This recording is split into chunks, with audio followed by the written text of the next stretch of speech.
Program. Your Excellency, the President of the Republic of Chad and Chairperson of the Economic Community of Central African States, President Deby, Your Excellency, Deputy President of the Republic of South Africa, Honorable Kgalema Motlanthe, Vice President of the Republic of Angola, Honorable Mr. F. dos Santos, Madam Executive Secretary of the United Nations Framework Convention for Climate Change, the outgoing President of COP16 and the incoming President of COP17, Honorable Ministers and Deputy Ministers, the Executive Secretary of SADC, Honorable Premier of KwaZulu-Natal, distinguished delegates of states, parties, the diplomatic corps, ladies and gentlemen, it is my pleasure to welcome you all to South Africa and to the city of Durban in the beautiful province of KwaZulu-Natal. You are meeting in part of South Africa known for its rich history of bravery and military conquest displayed in the early years of our history under the reign of the legendary King Shaka,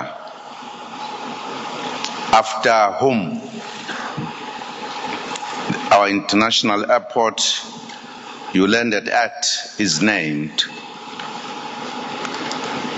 The KwaZulu-Natal province is also known for the scenic beauty, warm and friendly people, diverse and colorful cultures, as well as a stretch of golden beaches. We are welcoming you to a province which was home to some of the greatest leaders, our country's first Nobel Peace Prize winner, Chief Albert Luthuli, and also, at some point, the legendary Mahatma Gandhi. Both were distinguished fighters for freedom, justice, and human rights for all. This is also the city and province in which the founding president of a free and democratic South Africa, our icon, President Nelson Mandela, cast his vote for the first time on the 27th April 1994, launching a new era of freedom and democracy in our country. We are therefore truly honored to host in this province and country the 17th Conference of Parties to the United Nations Framework Convention on Climate Change, known commonly as COP17, and the 7th Conference of Parties serving as the meeting of the parties to the Kyoto Protocol known as CMP7. We thank the United Nations for showing confidence in Africa's ability to host this meeting again after COP12, which was successfully hosted in Nairobi, Kenya in 2006. Your Excellencies, distinguished delegates, I've mentioned some of the outstanding leaders who taught us the power of reaching out to people who think differently from ourselves in order to find solutions to complex political problems. That is the spirit that should prevail in COP17 CMP7. With sound leadership, nothing is impossible here in Durban over the next 2 weeks.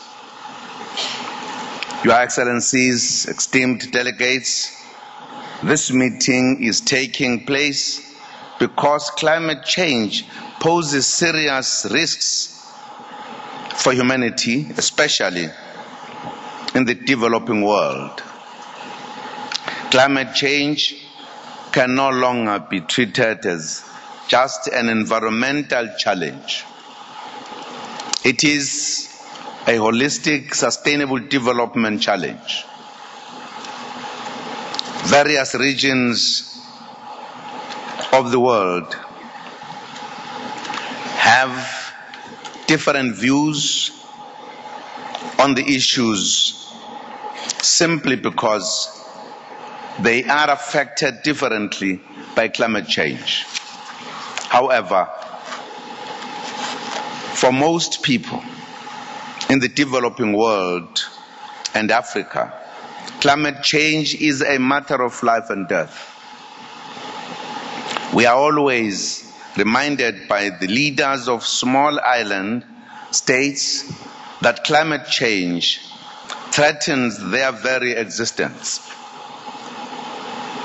As the sea level rises, it is threatening to wipe them out of the face of the earth. Recently, the island nation of Kiribati became the first country to declare that global warming is rendering its territory uninhabitable. They have asked for help to evacuate the population. Africa's vulnerability does not only stem from climate change impacts such as the rise in the sea level, severe droughts, and floods. Africa is more vulnerable because of poverty, which limits the ability of most African nations to cope with the impact of climate change. Agricultural output in many African countries is expected to decrease by as much as 50% by the year 2050, which will cause serious food shortages. In some practical examples of impact, scarce grazing land is causing conflict in the Sudan amongst peoples that have previously lived in peace for centuries. Severe drought in Somalia is exacerbating an already volatile region, causing displacement of populations and increasing refugee communities in Kenya. In the Americas, we have also witnessed the frequency of intense hurricanes on the Gulf Coast from which the communities of New Orleans have yet to fully recover 5 years after Hurricane Katrina.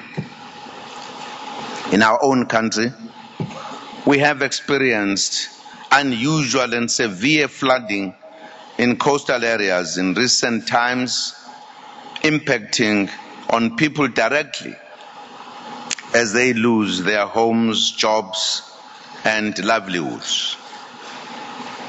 Given the urgency, parties, states should strive to find solutions here in Durban. Negotiators will be building on the good work done in Cancun, Mexico, at COP17 CMP6. The message we wish to emphasize to negotiators is simple. The expectation is that you must work towards an outcome that is balanced, fair, and credible.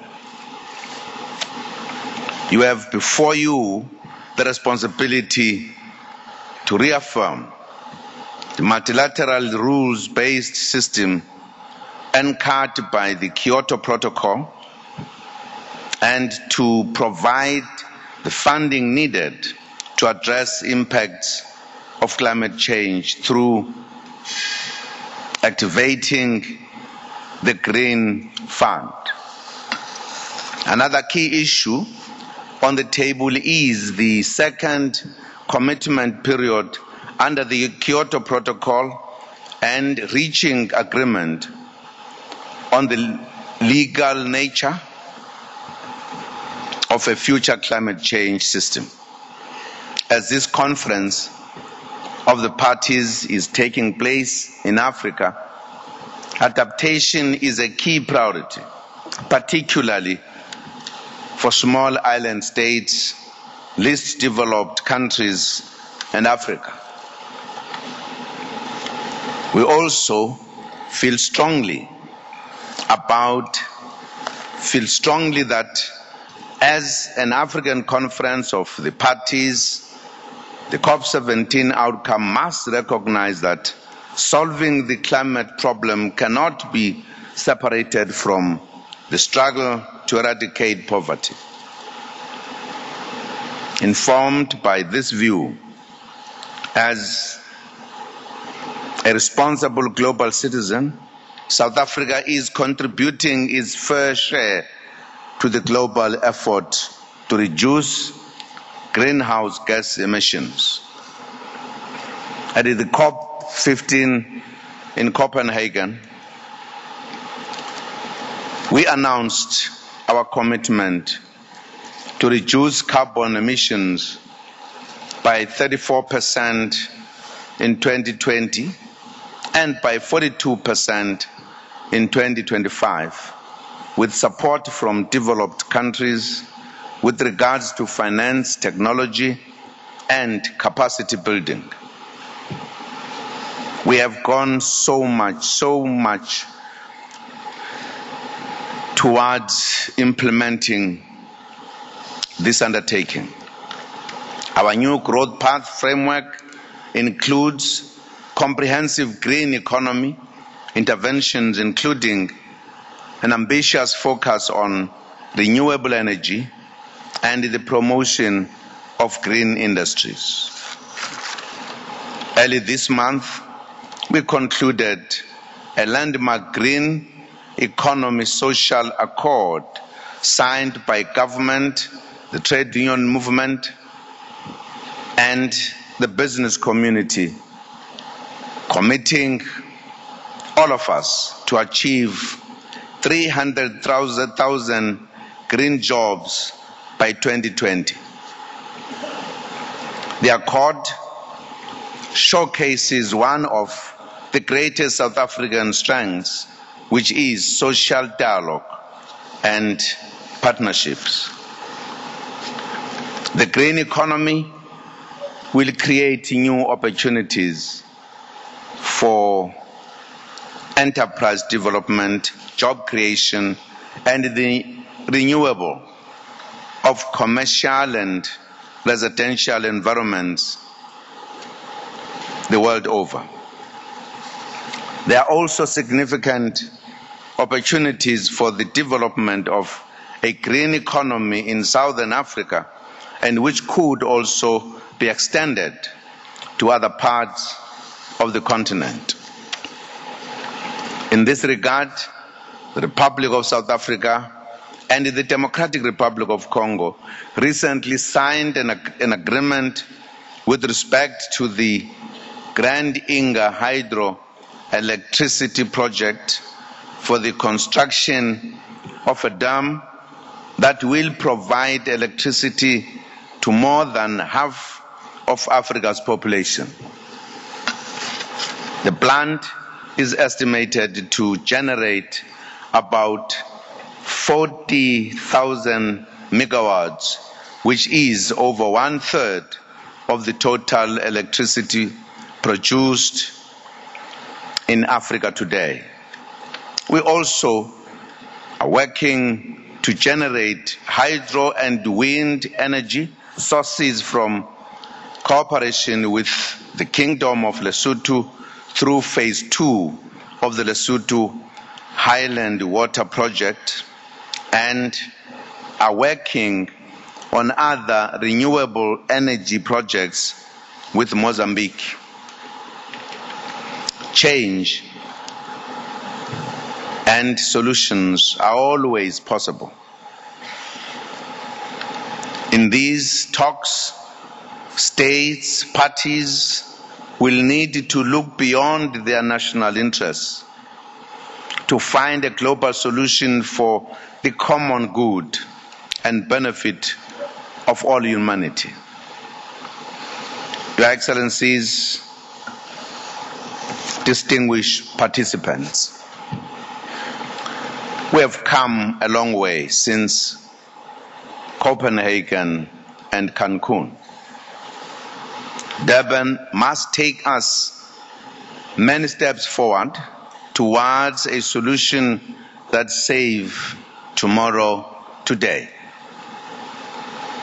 Let me once again extend a warm welcome on behalf of the government and the people of the Republic of South Africa.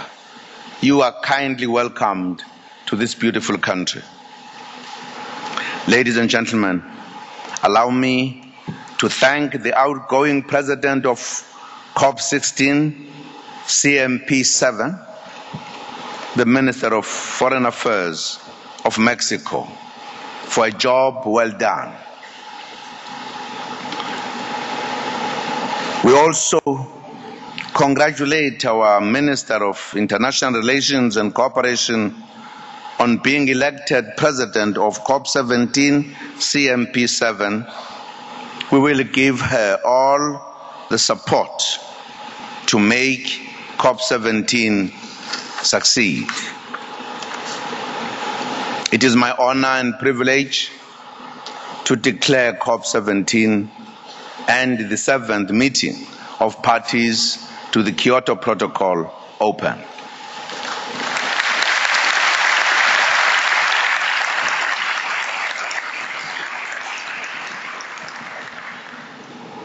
I look forward to meeting with you again on the 6th of December when we open the high-level segment. I wish you well with your deliberations, and looking at your faces, you actually carry the solution. Thank you very much.